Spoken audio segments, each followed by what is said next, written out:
You clenched your fists, eyes squeezed shut, begging Allah with everything you had. You thought He only heard the loudest cries, the most desperate pleas. You raised your voice in the night, afraid your whispered dua wasn't enough, afraid your silent tears wouldn't reach Him. You thought effort meant louder. You compared your quiet heart to the noisy prayers of others. You felt small, like your whispers were swallowed by the vastness of the universe. They said, "Call on Him sincerely." But sincerity felt like it needed proof, like it needed volume, tears, visible struggle to be real. You stopped trying to pray quietly. You thought maybe He stopped listening, that your soft heart wasn't strong enough to move Him. But what if He heard your first, quietest breath? What if your softest sigh was the loudest thing He wanted to hear?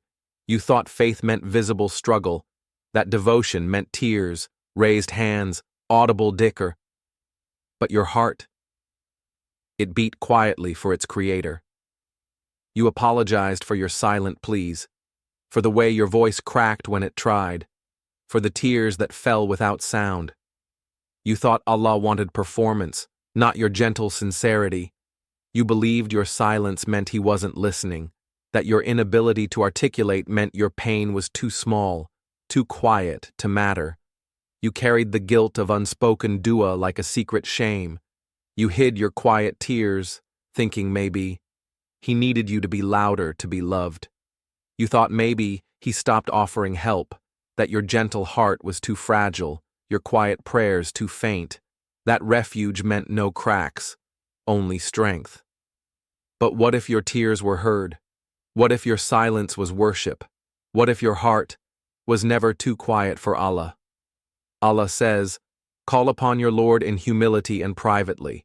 Indeed, He does not like transgressors." Al-Araf 7:55. Your quiet plea, your private whisper, it is beloved to Him. Your quiet heart is not a sign of weak faith. It is a sign that your heart still longs for its Creator. Even in silence, you turn to Him. That longing is pure. Tadabbur is not about understanding every word. It's about letting the Qur'an find the parts of you that ache in silence. Let it sit with your quiet yearning. Let it whisper that you are seen. The Prophet said, "The example of the one who remembers his Lord and the one who does not remember his Lord is like that of the living and the dead." Bukhari. Your quiet remembrance, your gentle heart, it is life. You don't need to fix your heart first. Come as it is, quiet, yearning, gentle. The door of Rahmah is not for the loudest. It's for the one whose heart still beats for Him, even in silence. Your sujud is not empty. Your silence is not void.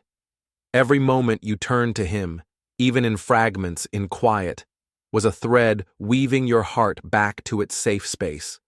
You don't have to earn the right to be heard by Allah. He knows your heart's every beat.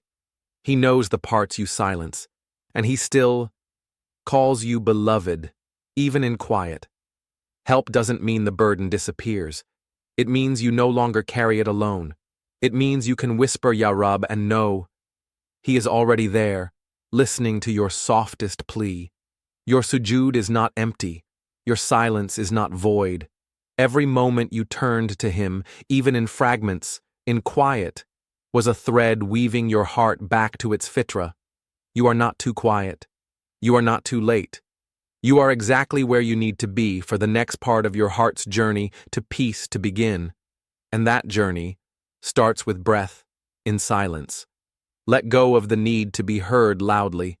Let go of the fear of silence. Just breathe. Just be. Just trust that you are worthy of the help that was always meant for you, even in quietude.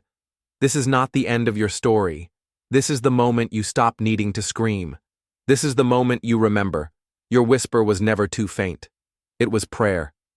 If you're ready to embrace the quiet and start healing with guidance rooted in the Qur'an and Sunnah, we've prepared something gentle for your journey.